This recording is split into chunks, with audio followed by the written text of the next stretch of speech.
Sebastian, thank you so much for joining us here on the programme. I spoke to your father before he was arrested, and he was defiant then, and I imagine, knowing the character of your father, he remains defiant now, regardless of what he's going through. Thank you very much for having me. Yes, you're right. I mean, they've since you spoke to him, they've put him in solitary confinement in a maximum security prison for 4 years now. He doesn't get access to natural light. He's very religious, he's Catholic, and they've denied him the Eucharist as well. All of that is aimed to break him. And unfortunately, his health has gone much worse. He's 77, he's got diabetes, so he's much more frail than he used to even 5 years ago. But we've seen, when he gave testimony this week, that his mind's still sharp and his spirit is so strong. He is unbroken. He truly is. And despite being in the solitary confinement, as you say, he's a 77-year-old man, he has also become the symbol of China's crackdown in Hong Kong. I mean, when we think about what's happened over the course of the last few years, and then since his arrest, he very much symbolises Hong Kong's own story. Yeah, it's a beautiful story where he arrived there as a 12-year-old, as a stowaway, and Hong Kong is a city of refugees that thrived on the freedoms that were put in place by the United Kingdom, and self-made man. But then after Tiananmen Square, he realised that the additional money didn't matter. In the end of the day, he had resources and he had time and he could spend it defending the freedoms of Hong Kong. So he started a newspaper with the idea that the people of Hong Kong, once the handover happened, would need a source of news that didn't pander to the powerful, didn't suck up to the government, and didn't bend the knee to organise crime and try it. So that's what him and his staff did for the next 30 years. He believed that with information, you had choice, and with choice, you had freedom. And they championed that, even though it wasn't an easy road to walk. You know, I still remember as a kid, our house getting firebombed, people always following Dad everywhere. But they did it, and as he said, it was exhilarating because for him it was giving freedom to the people of Hong Kong. And then the national security law came down, and with that, what is currently happening in Hong Kong, the fall, so to speak, and. Everybody told him to leave, said that, you're 73, he was 73 at that point, you're a better campaigner abroad, that you're one of the main targets. And I'm sure it wasn't an easy decision, but he knew that if he left, he'd be leaving his people behind, he'd be leaving his journalists behind, and they'll be open to be targeted by the Hong Kong government. But now he potentially faces life in prison. Do you think he has moments of regret? So I still remember when he was first arrested in August in 2020, and then he was let out. And he was asked in an interview, whether you regret, knowing that it was the last 30 years would have come to this, would have come to you being arrested and maybe never seeing the light of day again. Do you regret what you have done? And my father pauses for a second and says, I was lying on the prison floor when they put you in detention, on the detention cell, and they give you this very thin blanket, so I couldn't sleep all night, and I had a lot of time to think.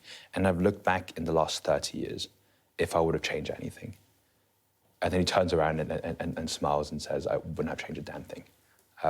There's a cost to doing what is right. And my father knows that he's doing the right thing, and the cost is the cost. Is he frustrated at the response from the international community? They've been condemning what's happening in Hong Kong, and they've specifically focused on your father's case, and he has a lot of powerful friends internationally, but it is mostly condemnation and also just statements of concern.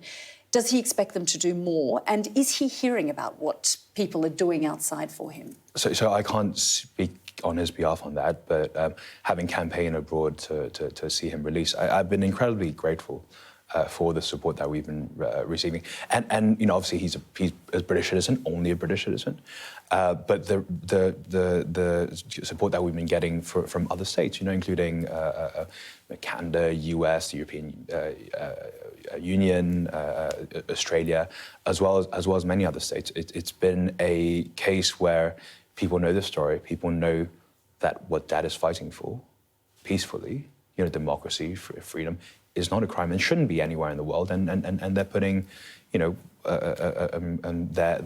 putting their words behind my father. And obviously, the case is urgent, so we always want more to be done because otherwise he will die in jail. But so far, the support has been, we've been very grateful for the support. He's been in prison for 1,400 days or so. Yeah. How much longer do you think this will drag on? I mean, as you say, we saw him give testimony last week. Do you think that they're just going to sort of leave it as it is, or there will be some kind of decision that's made eventually? I think, unfortunately, I don't think he has long. So whatever happens, I think happens sooner rather than later.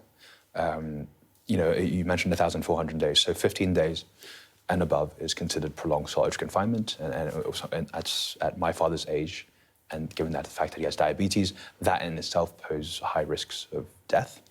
And he's been in there for 1,400 days, so a lot more than 15 days, obviously.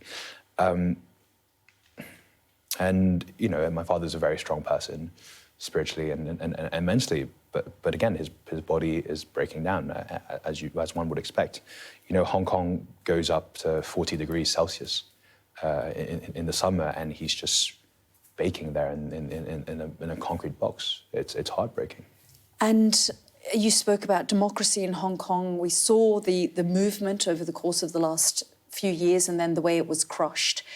Where do you think that movement is now? Is it just completely feeling, helpless and hopeless as a result of leading figures like your father being imprisoned and the crackdowns continue? To give you some context, there's 1,900 political prisoners in Hong Kong. And when we talk about political prisoners, it's people that campaigned for democracy. You can now get arrested for wearing the wrong T-shirt or liking a few social media posts. It's dystopian. It's become a police state, and in that landscape, obviously they've crushed any democratic expressions. Including going to the Tiananmen Square Vigil in June 4th, sitting there and singing and just being respectful to people who have passed away. Protesting, but they've also crushed the free press, they've crushed the rule of law, and they've crushed what used to be an incredibly vibrant business community.